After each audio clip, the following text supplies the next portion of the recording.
तो क्या आप लोग जानते हैं कि स्ट्रो हेड्स की टीम में वर्ल्ड गवर्नमेंट का एक स्पाई हो सकता है। और इसके ओडा सेंसे ने हमें अब तक बहुत सारे हिंट्स भी दिए हैं। तो इसलिए आज मैं हर एक स्ट्रो हेड का काला चिट्ठा खोलूंगा और उस गद्दार को आपके सामने लाकर रख दूंगा। पर इससे पहले आप आधी बात सुनकर लड़ना चालू कर दो। आपको पता होना चाहिए कि ओडा ने जानबूझकर एक वेगा पंख को गद्दार दिखाया है और इसको कहानी में डालकर ओडा ने ये बताया है कि दूसरों की बात तो छोड़िए, वन पीस की दुनिया में आपका खुद का दिमाग आपको धोखा दे सकता है। और इसके साथ ओडा ने ये भी मैसेज दिया है कि कोई भी आदमी कभी भी गद्दार बन सकता है, क्योंकि यॉर्क सिर्फ 6 महीने पहले गद्दार बना था। मतलब ऐसा हो सकता है कि स्ट्रो हेड्स में कोई हमेशा से गद्दार नहीं था, पर उसको हालात गद्दार बना देंगे। और ओडा ने वन पीस की शुरुआत से हमें बहुत बार ये गद्दार वाला हिंट दिया है। जैसे वाटर 7 में CP9 एजेंट्स सालों से गैलीला कंपनी में रह रहे थे और इम्पेल डाउन में भी ये सब होता है और वहाँ सिरियू वार्डन के साथ गद्दारी करता है। और मरीन फोर्ड के दौरान भी व्हाइट बियर्ड का एक आदमी उसके साथ गद्दारी कर देता है। और यही सेम पैटर्न हमें ड्रेस रोसा में देखने को मिलता है। और यहाँ डोफी का खुद का भाई छुपके से गवर्नमेंट के लिए काम कर रहा था। और वानो वाली फोर्स शैडोइंग को आप कैसे भूल सकते हो, क्योंकि ओडेन की टीम तक में ओरोची का एक आदमी था। तो अब सवाल आता है कि आखिरकार कौन कौन सा स्ट्रो हेड गद्दारी कर सकता है। तो देखते हैं सभी को बारी बारी से। तो सबसे पहले बात करते हैं जिन्बे की। हाँ, आपको जिन्बे को देखकर शक होता होगा, क्योंकि एक तो ये सबसे आखिरी में ज्वाइन हुआ है और अपने जमाने में ये एक वॉरलॉर्ड भी रहा है और ऊपर से ये बिग मॉम के अलायंस का हिस्सा भी था। और फिशमैन होने की वजह से ये फिशमैन के इंटरेस्ट के लिए कभी भी अपनी टीम के अगेंस्ट भी जा सकता है। और होल केक आइलैंड के बाद से ये काफ़ी लंबे समय तक स्ट्रो हेड से दूर भी रहा है। पर इसका मतलब ये भी नहीं है कि ये गद्दार है, क्योंकि ये इसकी बहुत रिस्पेक्ट करता है और ये इम्पेल डाउन और मरीन फोर्ड में लूफी के लिए मरता मरता बचा था। और फिशमैन आइलैंड पे जब लूफी की जान खतरे में थी तब जिम्बे ने लूफी को अपना खून भी दिया था, एक फिशमैन होने के बावजूद। तो जिम्बे गद्दारी करेगा ये सोचना भी गुनाह है। अब बारी है फ्रैंकी की। और हाँ, इसने एंशिएंट वेपन प्लूटोन के ब्लूप्रिंट्स जला दिए थे ताकि वर्ल्ड गवर्नमेंट को वो ना मिले। पर तब से बहुत टाइम बीत चुका है और टाइम स्किप के दौरान फ्रैंकी ने अपनी बॉडी वेगा पंख के पुराने बेस काराकुरी आइलैंड पे अपग्रेड की है। और सबसे बड़ी बात कि फ्रैंकी एक साइबोर्ग है और साइबोर्ग हैक हो सकते हैं।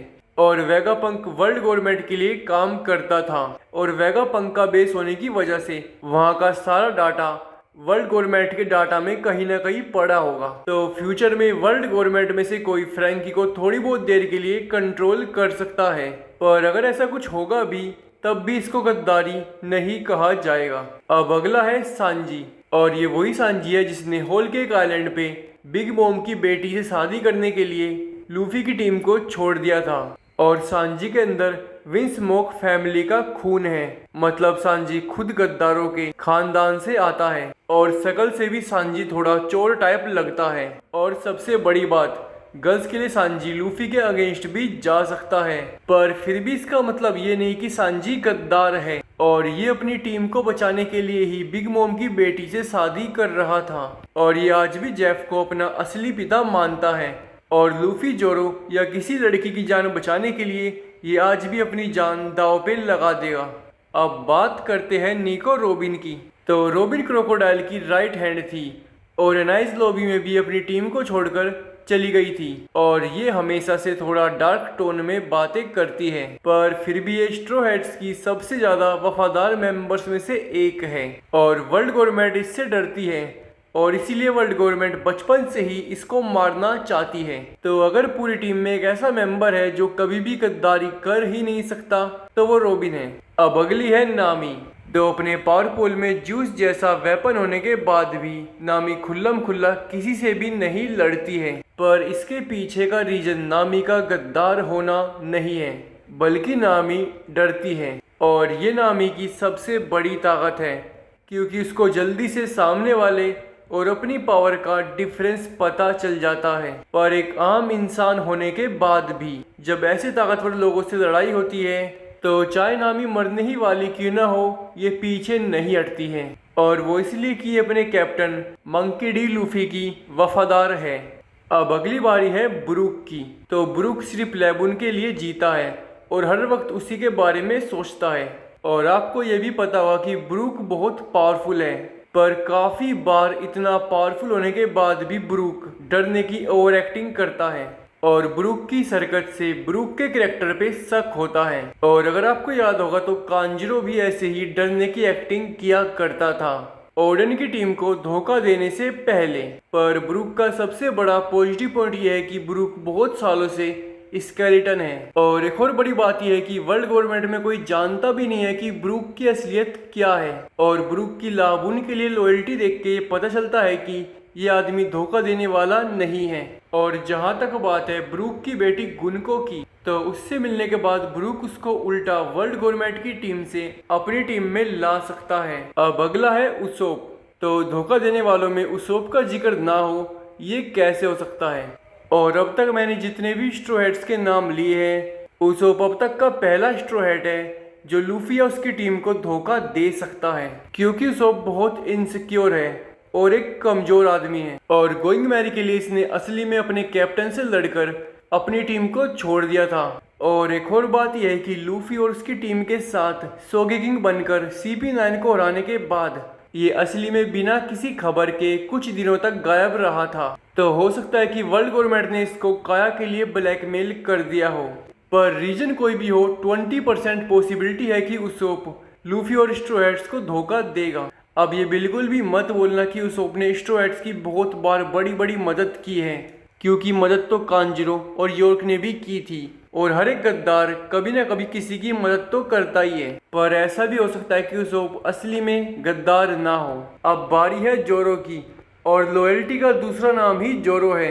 पर धोखे के बारे में सबसे बड़ा फैक्ट यही है कि धोखा हमेशा उस आदमी से आता है जिसकी किसी को उम्मीद ना हो। और अगर आपने ध्यान दिया हो तो जोरो एक लौता मेंबर है क्रू का जिसको कभी भी किसी भी मेंबर के साथ अटैच होते दिखाया नहीं गया है। और जोरो की दूसरी आंख का राज अभी तक रिवील नहीं किया गया है। और हो सकता है कि जब ये रिवील हो तो हंगामा ही मच जाए। और जोरो की लूफी को धोखा देने के चांस सिर्फ 5% है। और अब बात करते हैं हमारे नंबर 1 सस्पेक्ट की, जो है चोपर। और चोपर के लूफी और उसके साथियों को धोखा देने के चांस है 30%। तो चोपर हमेशा कमजोर होने की एक्टिंग करता है और जब तक कि चोपर की जान को खुद खतरा ना पड़े, चोपर आसानी से किसी से लड़ता नहीं है बल्कि रोता रहता है। और ये एक्टिंग बहुत क्रिंज लगती है। पर सेम टाइम पे चोपर जैसा कायर इंसान कम बाउंटी होने की वजह से रो कैसे सकता है जैसे ही एक्टिंग कर रहा हो, ताकि किसी को इस पे शक ना हो। और क्या मरीन्स और वर्ल्ड गवर्नमेंट सच्ची में इतना बेवकूफ़ है कि जिनको आज तक ये पता नहीं चला कि चोपर कोई पेट नहीं है बल्कि क्रू मेंबर है। मुझे तो ये फैक्ट वियर्ड लगता है, क्योंकि मरीन्स को ये भी पता नहीं था कि सोगेकिंग कौन है, फिर भी उन्होंने सोगेकिंग के ऊपर बाउंटी रख दी थी। पर उसी से मनाइज लॉबी में एक मोस्टर CP9 के मेंबर को पीट के वहां तबाही मचाता है और जो बंदा पिटा था वो जिंदा बच गया था। और फिर भी मरीज चोपर पे कोई बाउंटी नहीं रखती है। पर शायद हो सकता है कि चोपर भी बाकियों की तरह निर्दोष हो। तो हो सकता है कि लूफी की टीम में उसको कोई भी कभी भी धोखा ना दे। और हाँ, इनके बीच हल्की फुल्की मिसअंडरस्टैंडिंग्स हो सकती हैं, पर धोखा कभी नहीं।